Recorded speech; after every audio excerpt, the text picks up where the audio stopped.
As Ed suggests in his paper, and as Harry Harding reminded us earlier, prediction, especially of the future, is always perilous. Chance will work its way, and as any exercise in counterfactual thinking quickly shows, we're not sure what will come out. Think, what would have happened if Chiang Kai-shek's extermination campaign had scooped Mao up in 1934? Or if Deng Xiaoping had died at the reasonably ripe old age of 72 in 1976? And more to the point, we academics are best at foreseeing incremental adjustments rather than real ruptures. Just like weather forecasting, the safest prediction always is that tomorrow will be like today, just more so. But still, storms do blow in off the Pacific. It does rain in LA every once in a while, and winter gives way to summer. The much ballyhooed failure of Sovietologists and East European specialists to see the collapse of communism coming has attuned many of us sinologists to ruptures. But the events of 1989 have humbled us yet again, when those amazing 7 weeks didn't turn out to be much of a rupture at all. Who, in spring 1990 or 91, when I spent an hour in Tiananmen Square watching stonemasons repair the damaged steps to the monument to the people's heroes, surrounded by dozens of absolutely silent people. Who would have thought that nearly 2 decades later it would be plausible to say that China might have turned out more or less the same way whether Zhao Ziyang had been removed or not? So Ed is right. Change can come a lot faster than we ever thought, or a lot slower. We know little about the cumulative effect of incremental changes, and even less about how top-down reformers and bottom-up pressures can sometimes reshuffle the deck entirely. Do unforeseen events, bold leaders, and contingency writ large trigger major changes?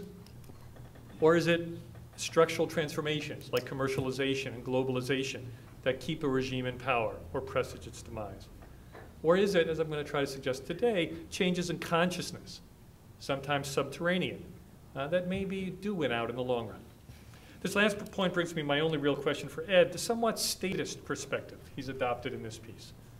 Sure, Hu Jintao is not going to wake up one morning and find out that China turned into a democracy while he wasn't looking.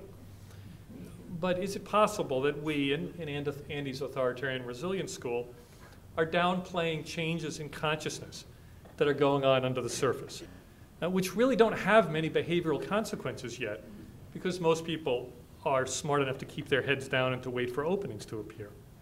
Here I'm thinking about rights consciousness, for example, and the difference between rights consciousness and rights. Sure, Chinese still have precious few rights, and their ability to rein in state power remains slight. But isn't it important that more and more of them act like they have rights? Merle Goldman has been writing about this lately with intellectuals, and others of us in the countryside have been looking at it too. Isn't all this rights defense work we hear about lately evidence of new ways of what law and society people would call naming, blaming, and claiming, and a different understanding of what rulers owe the ruled? This provides a nice entry to Andy's paper. He comes close to answering my last question, no. People in China are pretty darn satisfied with their rulers, his surveys show. The Chinese government enjoys more popular support than many of its East Asian neighbors, including nearby democracies. People in China rightfully recognize that China is a lot freer now than it was under Mao.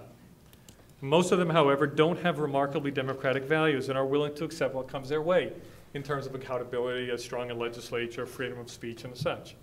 Traditional values do matter, though less in China than some other East Asian countries, and these values give authoritarian leaders in China significant leeway.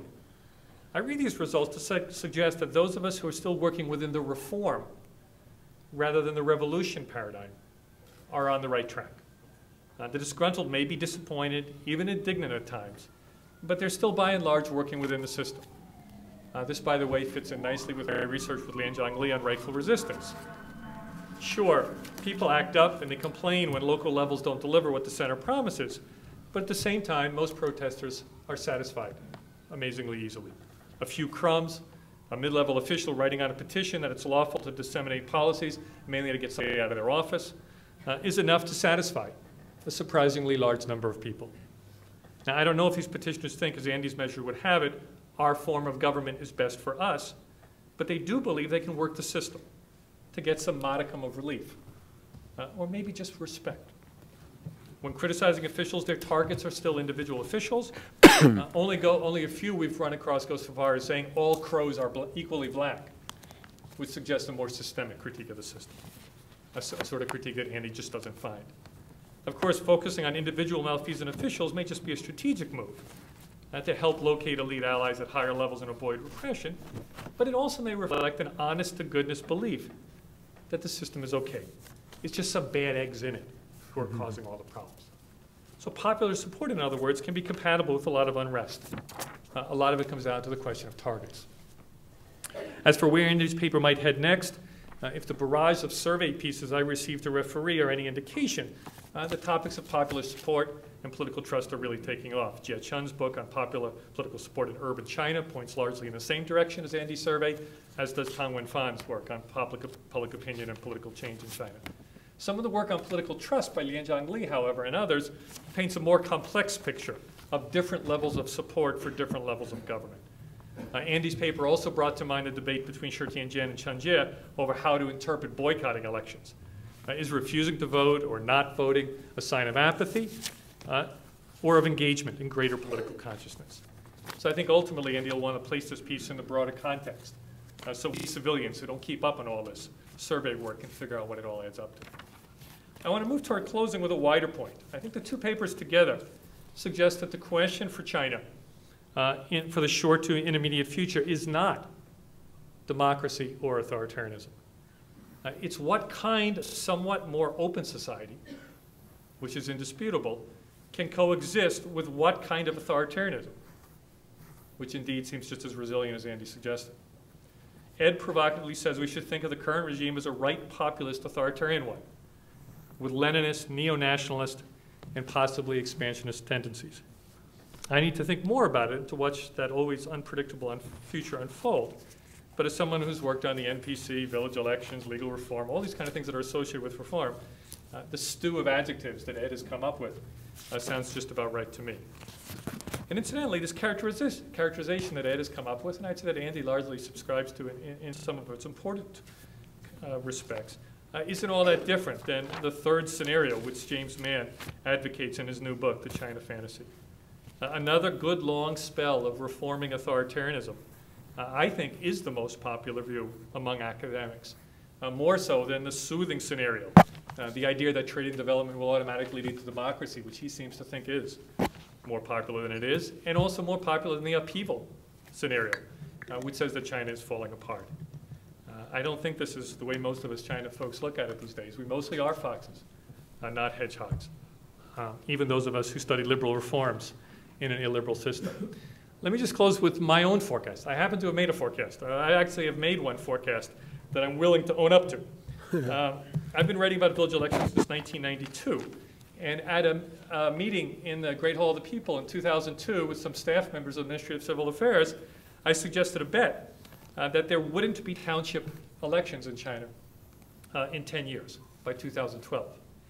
He said no, I was wrong. There would be township elections within 5 years, by 2007, and there would be county elections by 2012. So far, I'm pretty comfortable that I'm going to win this bet in December 2007 and December 2012. I think I'm going to collect. Elections still are very much bottled up at a low level, and the quality and effect of elections is still very problematic. Advocates of political reform, or advocating political reform, is very different than implementing it. As we all know, Chinese discourse these days is much more exciting. You can hear people talking about everything. The Ministry of Civil Affairs are the people who are promoting village elections. This is their baby. We used to get all excited when we heard anything interesting from China. Now we hear things that are too interesting. They're exaggerating on the other side. They're telling us more. And we shouldn't interpret everything as something that's necessarily going to happen. So far, I think we need to follow talk and intent carefully, but results are what matter. And the results on political reform are very mixed. So I'm with Ed and Andy. A more open, flexible authoritarianism is where I end up. And I think there's still plenty of room to make the current system more flexible without regime change. So there's my Mao succession forecast. And I'm hoping at least it's better than my general forecast since 1989, which up until very recently has been next year will look like this year, but within 15 years, things will be very different. I've been making that estimate for over 15 years, hoping that nobody noticed that I keep moving the 15 years out further. So maybe it is time to admit to authoritarian resilience and get on with studying a transitional system that has transitioned to what it's going to be, at least for some time.